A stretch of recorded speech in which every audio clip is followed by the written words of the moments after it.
Halo teman-teman semua, jumpa lagi dengan saya di program acara Suarata, berbagi inspirasi, kisah, dan informasi. Kali ini saya kedatangan seorang tamu yang lagi-lagi istimewa, asli dari Makassar. Beliau ini sangat multi talented dan punya banyak sekali profesi.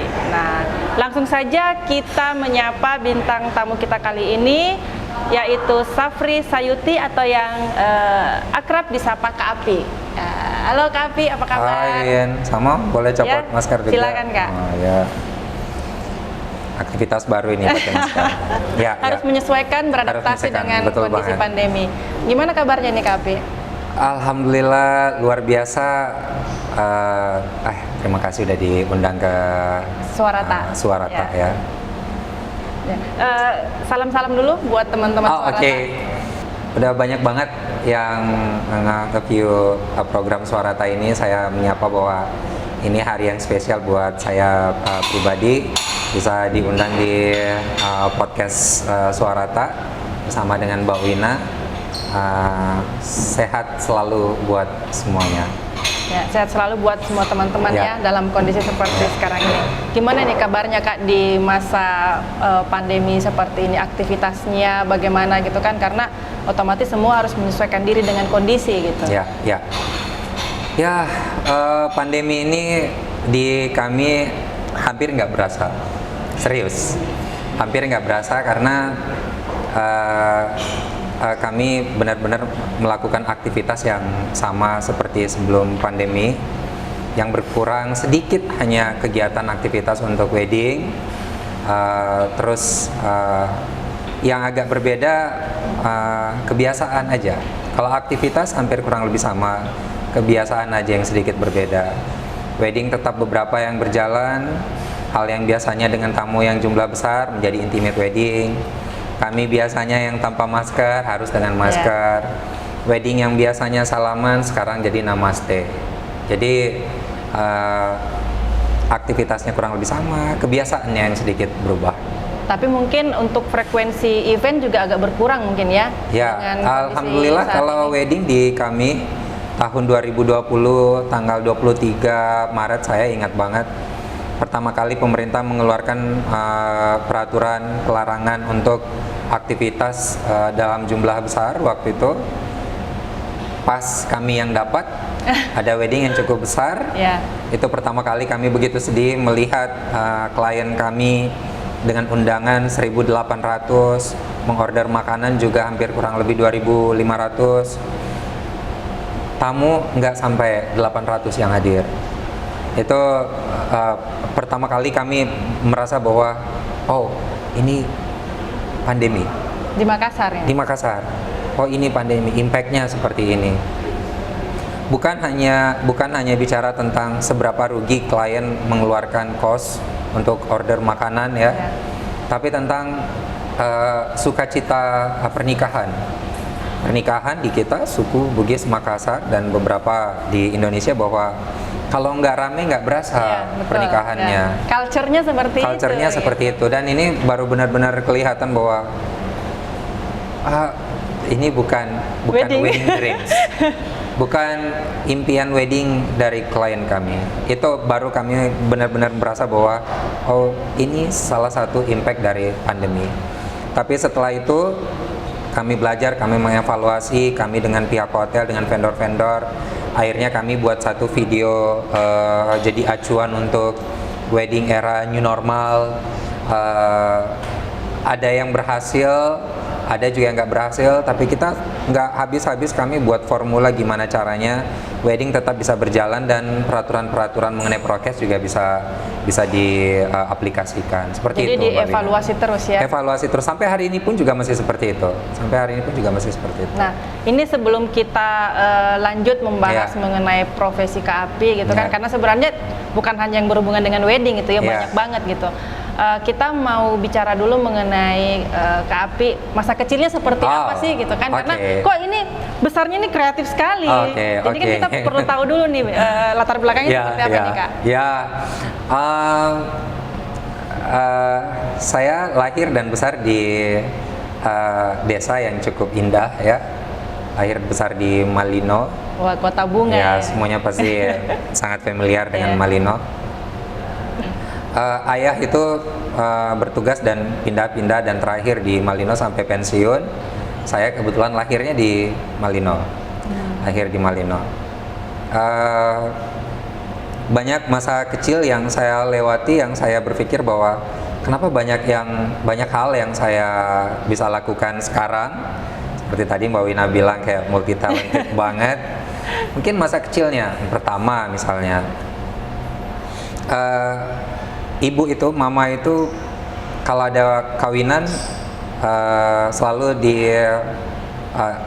bahasa canggihnya kalau sekarang di hire ya, menjadi bus yang urusan makanan pengantin, potong sapi 2-3 ekor, ibu semuanya yang urusin, masaknya, ngatur orang berapa yang masak nasi, berapa yang olah ini, berapa yang potong dan lain-lainnya.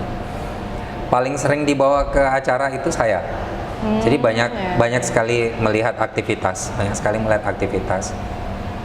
Ada juga aktivitas yang mungkin agak lucu karena ketika ibu pindah ke Malino, ibu bawa banyak banget kain-kain dari berbagai daerah, terutama dari Mandar. Karena papa sempat tugas di Wonomulyo. Bawa kain, bawa baju bodo, baju Mandar dan perhiasan-perhiasan Mandar. Di Malino kalau ada wedding, ibu bukan hanya masak saja, mengkoordinir orang masak, tapi penjemput tamu itu ambil baju bodo, kain, sarung, perhiasan-perhiasan, terus make upnya, semuanya dilakukan di rumah. Saya termasuk salah satunya yang ikut bantu-bantuin. Even cuman ambil bunga di depan rumah untuk ditempel-tempel di sanggul-sanggul penjemput tamu itu. Jadi masa kecil itu melihat begitu banyak hal yang saya lewatin, ternyata tanpa sengaja itu bisa memberi banyak keahlian, tanpa disadari bisa memberikan keahlian. Karena itu. tinggal di kepala Iya, ya. iya, masa kecil itu mengajarkan banyak hal dan yang paling mudah diingat itu masa kecil. Ternyata apa yang saya alami sekarang mungkin ada buah yang indah dari yang masa kecil saya lewatin. Nah, ini Kak, kita kan ya saya pribadi ya, sangat mengenal KAPI. Gitu. Mungkin kita juga sudah lama sekali jatuh bangunnya KAPI juga saya cukup tahu sekali, dan KAPI ini adalah orang yang sangat-sangat mencintai keluarga gitu, family man banget, dan saya dulu tuh sangat tertarik dengan satu kata yaitu permaisuri. Dan saya sampai cari tahu siapa sih ini orang yang selalu KAPI bilang permaisuri gitu. Ternyata kalau saya tidak salah ibu ya. Nah, itu kenapa KAPI memberi julukan atau memberi panggilan permaisuri kepada ibu? Sebenarnya bukan panggilan, itu nama aslinya ibu. Oh, nama asli memang permaisuri. Nama asli. Jadi sama ini ya, seperti obrolan kami dalam rumah, terus di keluarga dan yang lain. Kok mama yang lahirnya tahun 39 bisa dikasih nama permaisuri begitu? Keluarga kami aslinya Pinrang ya, kami aslinya Pinrang, Bugis banget. Menurut cerita ibu, kenapa dikasih nama dulu ini ya permaisuri ya? Kenapa dikasih nama permaisuri? Ada omnya nggak punya anak, terus dia bahagia sekali ketika punya ponakan. Mama ini dikasih nama permaisuri. Orang-orang di kampung memanggilnya Paramai. Kan ya, tahu ya? Kalau di kampung nama suka buat versi sendirinya versi ya. Ponakan-ponakan banyak yang panggil Tante Permai kayak gitu. Sampai mungkin Wina juga masih ingat email saya di kantor. Iya, sampai alamat email pun. Permaisuri_GTC ya. Iya, benar. Saya ingat Miss Yvette itu sampai email suruh rubah semuanya alamat email, nggak boleh pakai nama yang aneh-aneh. Mungkin ada sebulanan saya setelah ditegur baru ganti nama Safri Sayuti_GTC ya. Jadi saking cintanya sama ibu, banyak hal tadi kalau Wina sampaikan family man, ya strugglingnya dari kecil mengajarkan saya untuk banyak bakti untuk ibu. Saya bersaudara 9, ayah saya meninggal di usia saya baru naik kelas 3 SD. Saya anak ke-8 dari 9 bersaudara, artinya kami dalam masa pendidikan, ayah meninggal dan ibu harus struggling sendirian untuk berjuang untuk anak-anaknya.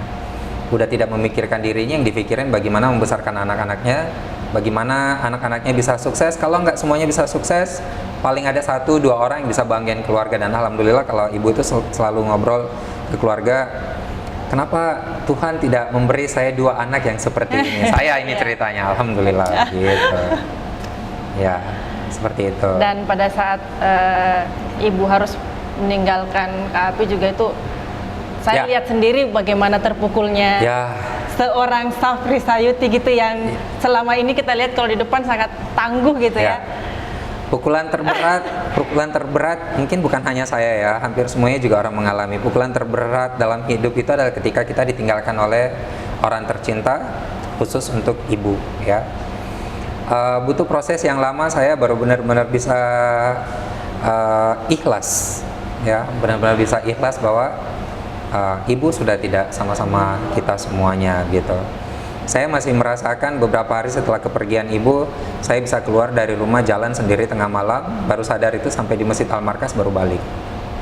Terus masih selalu memanggil, masih selalu mendengar seperti ada suara ibu di dalam rumah. Terus ketika saya benar-benar butuh ibu, akhirnya saya beli cake, beli bunga, saya bawa ke panti jompo. Sampai di panti jompo saya potong-potong kuenya, saya bagiin buat oma-oma yang di dalam. Baru bisa sedikit ada obat buat menenangkan diri, seperti itu. Sampai seperti itu ya. Sampai seperti itu. Sampai sedalam itu. Iya, iya. Sebelum kita lanjut cerita ini mengenai profesi Kak Api, kita coba dulu ini minuman dari ini minuman sepertinya memang ya. Di request khusus buat saya yang segar banget. Disesuaikan dengan kostum ya, warna kostum. Ya. Kursinya juga ada mirip-miripnya dikit. Jadi lokasi kita teman-teman di Wish Prime Hotel. Ini ada orange juice dan ada kentang goreng juga. Ya. Mungkin mau dicoba, silakan Kak. Ya. Ini terima kasih buat Wish Prime Hotel. Ya. Wish Prime Hotel di Jalan Hasanuddin. Ya. Nah, kita lanjut lagi. Ya. Ini saya mau tanya ini Kak. Ini kan banyak banget orang sebenarnya sudah kenal dengan Kak Api gitu, apalagi zaman dulu ya. Kak Api ini adalah host yang paling beken. Iya. Ya. Buat saya Kak Api ini salah satu the godfather lah bagi bukan host MC yang ada di Kota Makassar, Sulawesi bahkan, karena beliau juga sudah keliling kemana-mana gitu. Nah, zaman dulu ini kan belum banyak gitu orang yang tertarik untuk menjadi MC gitu kan. Dan sepertinya ini Kak Api sudah bisa memprediksi atau melihat di masa depan profesi ini akan banyak ditekuni orang dan menghasilkan gitu. Gimana Kak? Oke. Awal mula jadi MC, saya cerita sedikit ya. Ada satu kegiatan di Palopo menghadirkan model-model dari salah satu majalah, Aneka Yes kalau nggak salah ya. Terus disponsori sama brand yang kayaknya sekarang udah nggak ada nama brandnya. Honey and Robert, kaos. Yang zaman dulu terkenal banget lah. Zaman dulu terkenal banget. Waktu itu saya sebenarnya ikut audisinya untuk jadi modelnya, tapi satu fisiknya tingginya kurang. Waktu itu masih skinny banget kurus banget. Karena ada namanya Pak Wahyu melihat saya begitu semangat untuk ikut di kegiatannya, ngantar-ngantar teman. Nggak ada pekerjaan sebenarnya, nggak ada pekerjaan yang diberikan buat saya, benar-benar hanya buat ngantar-ngantar teman saja. Ada kegiatan di Palopo, akhirnya Pak Wahyu itu nyari MC semua serba kebetulan. Nyari MC nggak ada MC-nya, saya diajarin, akhirnya saya yang MC waktu itu di Palopo. Menurut tim dari sponsor, ini Api ini bohong kalau nggak pernah MC, karena mereka melihatnya sepertinya udah biasa MC.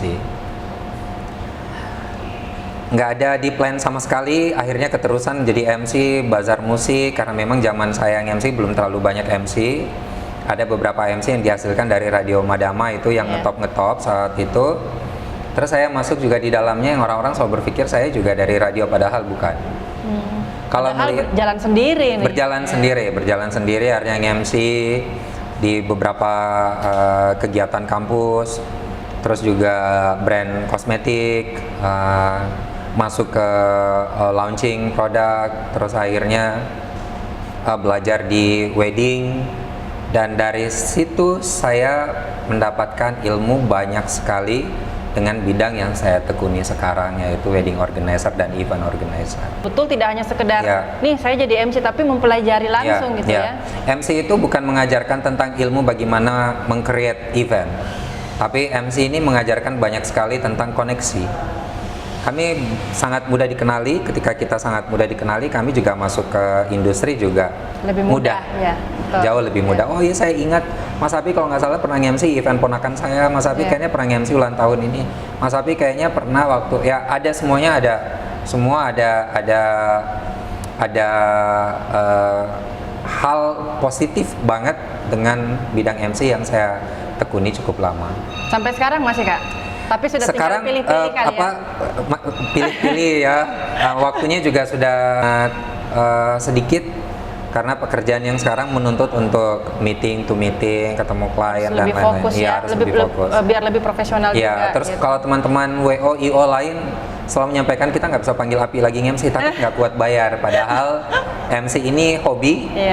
Hobi itu susah dinilai dengan uang. Dengan materi. Dengan materi sangat susah ya.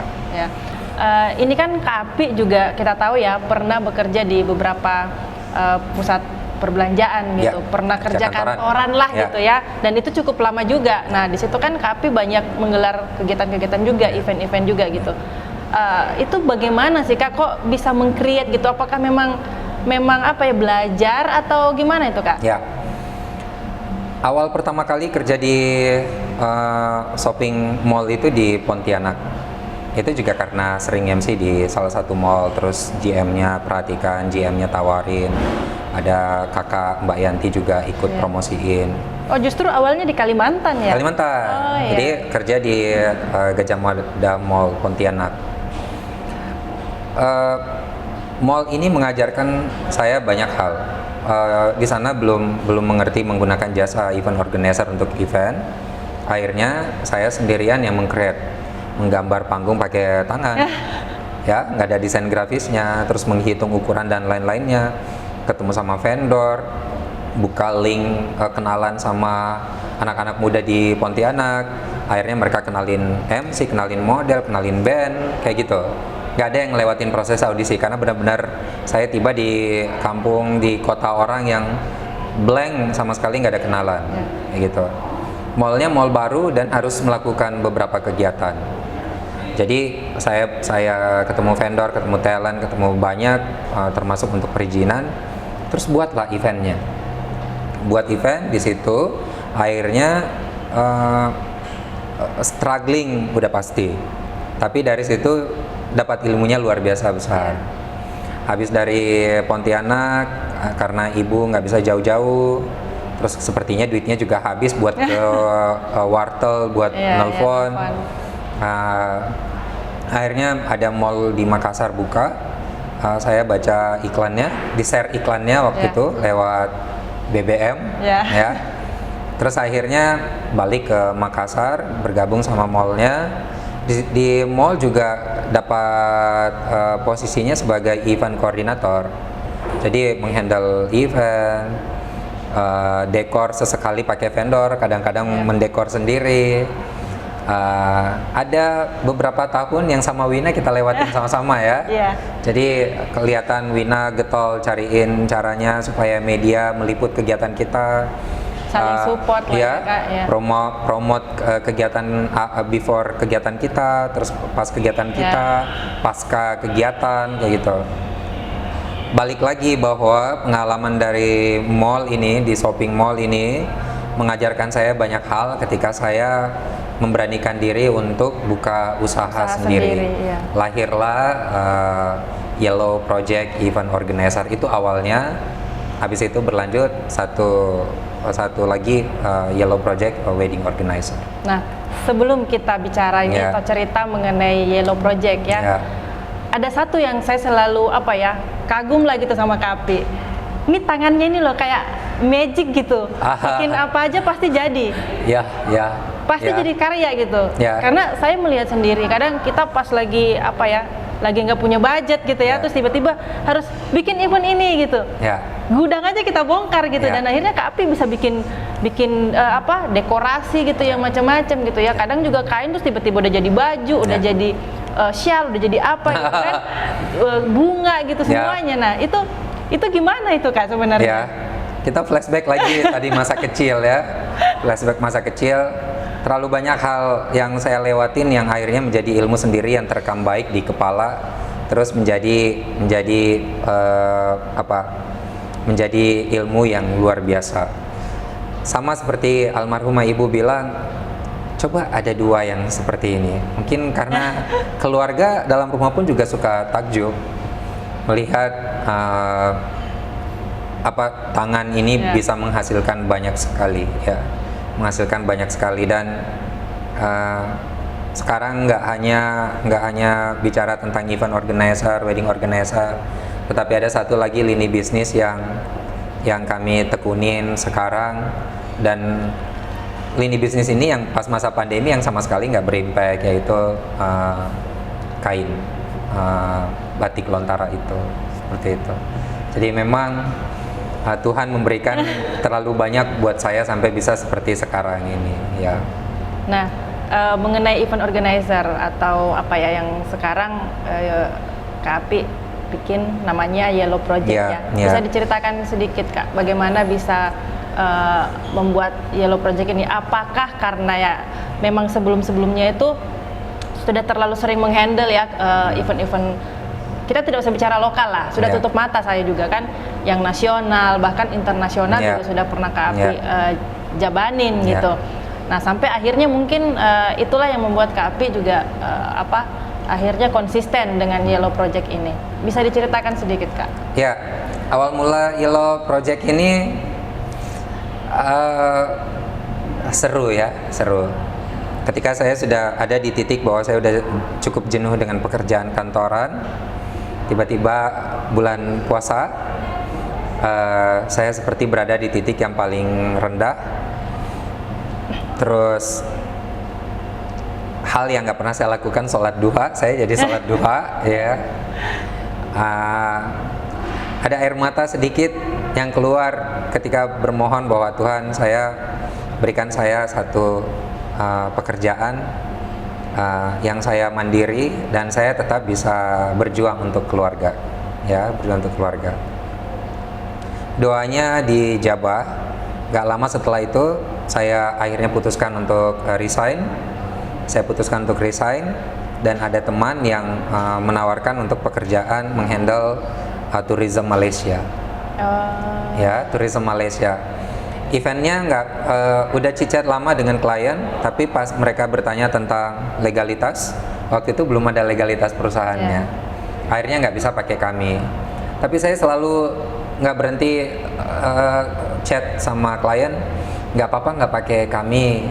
Tapi kalau butuh meja gambar, saya punya meja gambar buat lomba mewarnai gitu. Saya punya ini, mungkin karena mereka kayaknya orangnya natin tulus, kayaknya mau bantu, kayaknya mau ini. Akhirnya si bapak itu menyampaikan, oh nggak perlu, nanti kami yang urus mengenai administrasinya, legalitasnya, kita tetap pakai Mas Api untuk jalanin eventnya. Alhamdulillah itu jadi event pertama di event ya, itu menjadi event tapi pertama. Belum pakai nama Yellow Project? Belum, karena belum legal. Iya, belum legal. Habis itu udah dapat keuntungan dari eventnya. Keuntungan eventnya saya buat legalitasnya Yellow Project. Terus garasi di rumah saya ubah jadi small office. Seperti itu. Dan banyak juga yang bertanya, kok Yellow Project namanya gitu. Itu juga punya story, tapi kalau saya sebut berarti saya sebut brand ini, nggak apa-apa ya. Yeah. Di akhir sebelum saya memutuskan untuk resign, saya ini lagi banyak kerjasama dengan Yellow Pages. Yellow Pages perusahaan Telkom untuk iklan. Yeah. Beberapa iklan di Yellow Pages, terus saya sebut kayak yellow itu kuning, itu holy warna joy color, matahari. Terus saya juga suka kuning. Oh, nanti kalau saya punya perusahaan saya mau kasih nama Yellow Project. Semuanya terjawab. Jadi justru awalnya malah dari Yellow Pages. Dari Yellow Pages. Terinspirasinya. Ya, cuman kalau saya cerita ke teman sepertinya kayak saya mungkin kayak bercandaan, padahal itu serius, itu serius. Padahal itu serius. Itu serius, iya. Nah, sekarang ini Kak kan lebih orang lebih kenal ya. Yellow Project ini menangani wedding paling banyak ya. Paling banyak dan saya juga melihat wedding ini kan susah-susah gampang juga ya Kak, atau gampang-gampang susah? Gampang-gampang susah lebih tepatnya. Karena apalagi kalau misalnya berkaitan dengan adat gitu kan, otomatis Kak Api sendiri harus betul-betul mempelajari karena kalau salah itu kan ya resikonya sangat besar gitu. Itu bagaimana cara Kak Api untuk mempelajari adat yang begitu banyak ini gitu di Sulawesi sendiri aja udah banyak banget, apalagi Indonesia. Learning by doing. Learning by doing. Berjalan waktu kami handle wedding, kami mendapatkan ilmu banyak sekali. Membaca salah satunya. Saya Wina tahu saya suka sekali membaca. Belajar kultur, hal yang menarik buat saya. Jadi semuanya seperti satu ikatan yang mensupport banget pekerjaan. Setiap wedding yang kami handle, kami selalu dapat hal masukan yang berbeda-beda dari tiap klien. Sama-sama Bugis, misalnya kami punya klien Bugis Bone, Bugis Pinrang, Bugis Sopeng. Selalu ada hal yang berbeda di setiap prosesinya. Ini yang membuat kami mendapatkan ilmu jauh lebih banyak. Klien memberikan kami hanya info saja, misalnya di adat Bone ketika acara lamaran ada beberapa yang bawa ayam misalnya pada saat lamaran, kita pelajari kenapa bawa ayam, apa maknanya, kenapa ayam jantan, kenapa bukan ayam betina. Kenapa ayam yang harus sehat? Kenapa harus punya rumah ayamnya? Jadi membaca lagi. Kebetulan ada lumayan banyak yang literasi yang bisa menjadi referensi baik ketika kita belajar tentang budaya pernikahan. Karena kalau dipelajarin banyak yang berbeda. Sebenarnya garis besar dari semuanya adalah memang nggak boleh bosan-bosan bertanya sama orang-orang yang sangat paham, tokoh-tokoh yang sangat paham tentang budaya. Bukan hanya budaya pernikahan, budaya lainnya juga kita belajar tentang warna. Semuanya orang selalu bertanya, kenapa sih menikah itu malam mapaci cewek itu harus pakai pink? Kenapa akad nikah dipakai hijau? Kenapa resepsi banyak yang pakai merah? Sepertinya itu warna pakem banget yang anak-anak sekarang kayak, aduh Kapi saya nggak mau warna itu Kapi. Padahal itu ada maknanya. Padahal itu ada maknanya. Kalau belajar tentang warna baju bodo, cerita sedikit, Win.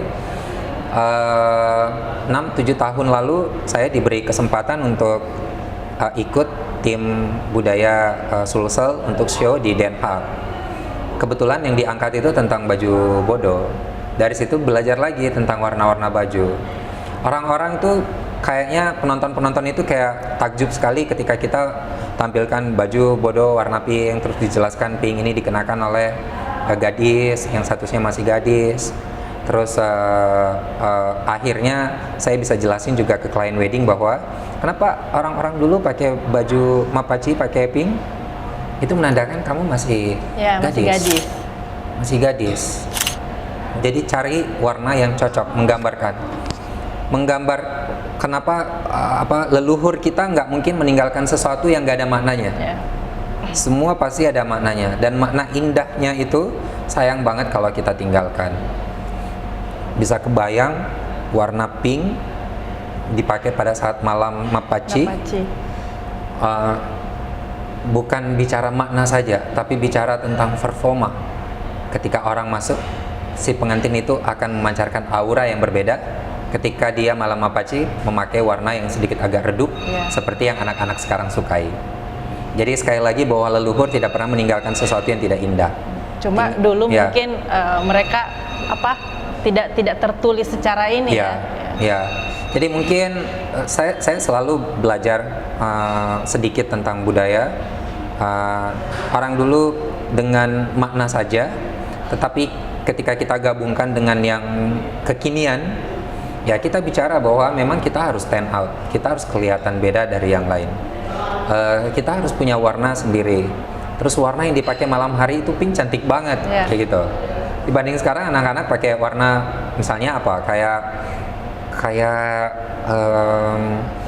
dusty pink misalnya, atau warna olive, kayaknya redup banget, ada di bawah lambing. Jadi padahal mungkin kalau leluhur kita bukan karena itunya, karena maknanya.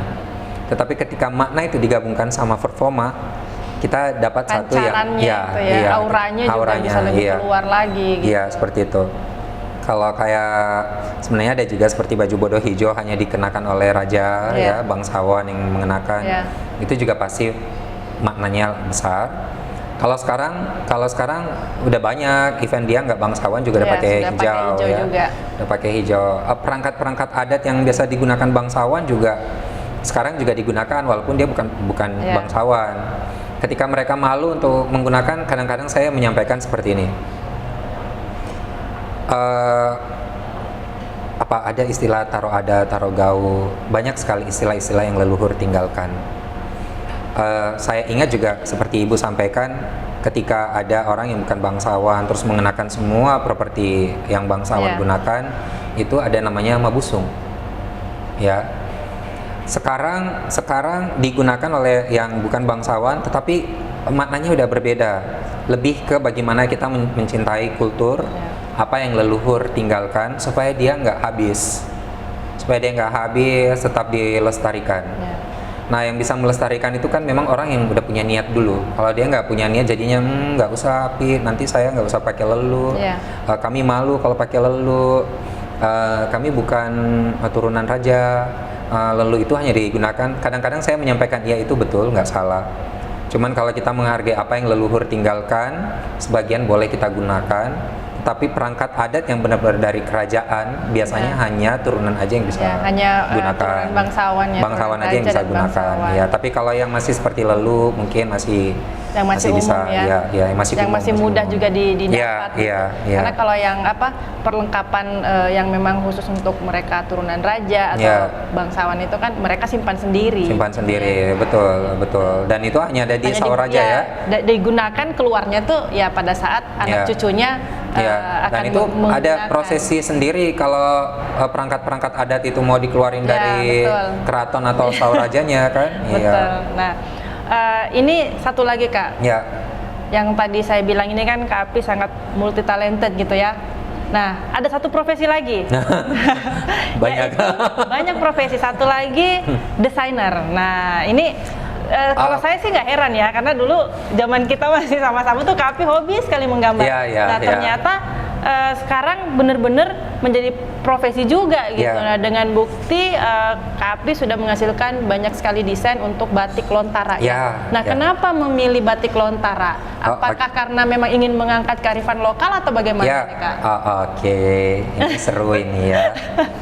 Saya ini lumayan lama di Dewan Kerajinan Nasional Kota Makassar. Ya. Concernnya kan mengangkat craft lokal, craft lokal. Waktu itu Pak Wali Kota saat ini Pak Dani Pomanto ngobrol-ngobrol untuk bagaimana pada saat nanti kegiatan ada salah satu kegiatan mengenakan batik khas Makassar. Batik khas Makassar. Sempat ngobrolin mengenai motif dan lain-lain. Akhirnya saya bikin beberapa motif.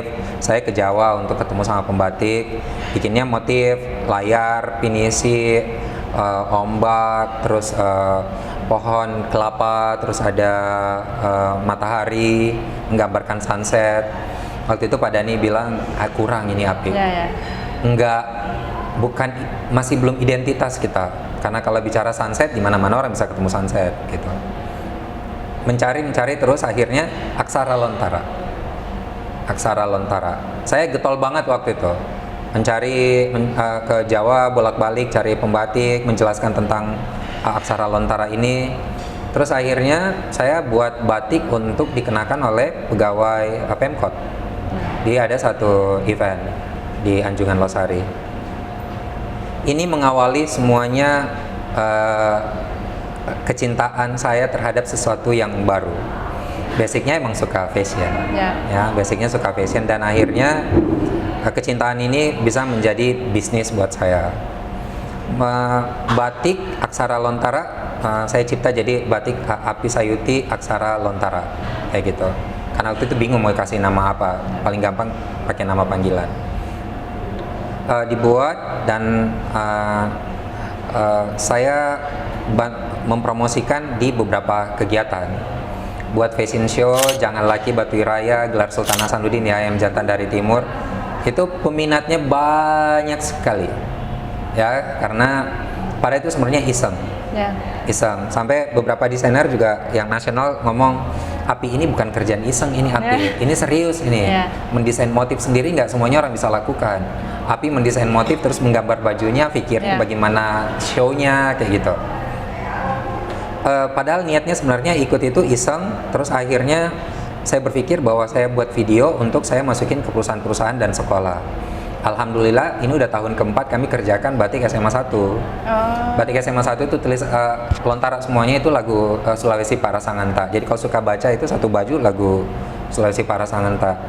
Terus akhirnya kami buat di beberapa Bank Indonesia, salah satu klien kami dan kami.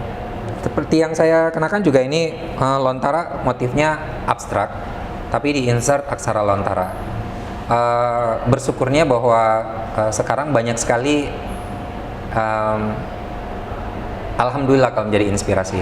Saya melihat beberapa di Instagram sudah banyak yang buat motif lontara yang hampir mirip juga yang menggunakan motif-motif abstrak yang di-insert lontara di dalamnya. Ya, itu kan harus dilestarikan kan, karena biar bagaimana kan memperlihatkan identitas kita yang seperti tadi Kak Api sampaikan juga. Gitu. Sama ada satu kegiatan Mbak Win di Madrid waktu itu di KBRI, ada buat bazar. Terus saya bawa baju, jadi MC-nya itu pakai baju lontara yang kami buat. Terus sebelumnya saya menjelaskan makna dari baju yang dia pakai. Dan saya dikasih waktu 10 menit untuk presentasi aksara lontara di depan banyak orang. Jadi ada nama, misalnya namanya Maria, pengunjung waktu itu, saya tulis pakai aksara lontara, terus di foto dijadiin profile. Ya, jadi lontara sepertinya menjadi inspirasi yang luar biasa ketika kita menciptakan motif, karena bicara lagi bahwa kalau motif apa aja mungkin akan mirip-mirip dengan daerah lain, tapi kalau lontara hanya kita yang miliki. Termasuk waktu Kak Api ke Belanda ya? Kita ada kegiatan di Den Haag, terus sebelum ke Den Haag itu mampir di Leiden University. Library, perpustakaan besar di Leiden. Ketika kita masuk, itu satu dinding itu tulisannya aksara lontara semuanya. Sepertinya itu cerita tentang Laga Ligo ya. Karena naskah-naskahnya tersimpan rapi di dalam. Leiden, kita nggak bisa masuk waktu itu, cuma bisa lihat dari jauh foto-foto. Ada perasaan haru bahwa aksara lontara yang salah satu aksara tertua tertulis sangat besar di satu dinding Leiden University Library-nya. Terus ada perasaan bangga. Ada perasaan bangga, haru juga. Sudah pasti haru juga. Saya sempat tanyakan makna sesungguhnya, karena itu bahasa orang dulu kalau menulis lontara kan pakai bahasa kiasan ya. Bahasa kiasan. Jadi kalau nggak seperti kita misalnya aku cinta kamu, mereka nggak tulisnya aku cinta kamu, tapi menggambarkan langit, bumi, matahari, lebih puitis ya. Dan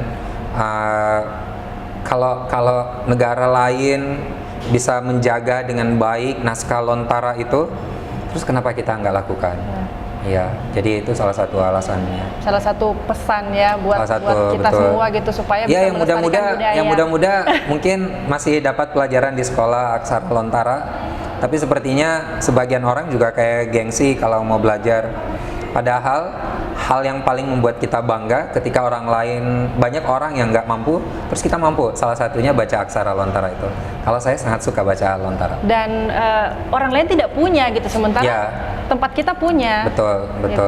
Aksara lontara Pengalaman kita punya gitu. Ya, aksara lontara itu sebenarnya di Lampung juga ada hampir mirip-mirip, tapi mereka menyebutnya berbeda. Dia bukan aksara lontara namanya. Ya, bukan aksara Cuman lontara, tapi tulisannya mungkin kagangannya agak mirip-mirip. Mirip-mirip, ya. Nah, terakhir ini Kak, sebelum Ya. kita tutup, sebenarnya ngobrol dengan Kak Api ini kan kalau mau didengerin semua ini bisa sampai 7 hari 1 malam ini Kak. Banyak. Dengan pengalaman yang sangat panjang gitu. Nah, ini terakhir Kak Api mungkin bisa memberi apa ya kata-kata terakhir gitu ya buat memotivasi anak-anak muda gitu, bagaimana supaya mereka bisa melihat masa depannya harus optimis gitu. Nah, gimana Kak? Ya. Silakan. Pelajaran hidup yang luar biasa panjang itu mengajarkan banyak hal buat kita semuanya. Tapi kalau kita belajar tentang hidup, hal yang paling perlu kita aplikasikan dalam hidup itu adalah belajar, berdoa, berusaha, terus keempatnya itu adalah faktor lucky, keberuntungan. Semuanya saya sudah lewatin. Kalau saya nggak belajar, saya nggak berusaha, saya nggak berdoa, dan nggak ada faktor lucky, mungkin hal yang seperti teman-teman dengarkan mungkin tidak akan ada seperti saat ini. Jadi usia muda dimanfaatkan untuk banyak hal baik. 1 detik adalah hal yang luar biasa diberikan buat kita. Sayang sekali kalau kita membuang 1 detik itu untuk hal-hal yang tidak berguna. Ya, terima kasih banyak Kak Api atas kehadirannya, sudah sharing, sudah berbagi juga dengan teman-teman Suarata, dan mudah-mudahan bisa ketemu lagi ya Kak ya. Amin. Percaya pada kemampuan diri dan mau terus belajar adalah salah satu kunci untuk meraih kesuksesan. Saya Andi Widya Satswina pamit undur diri, sampai jumpa.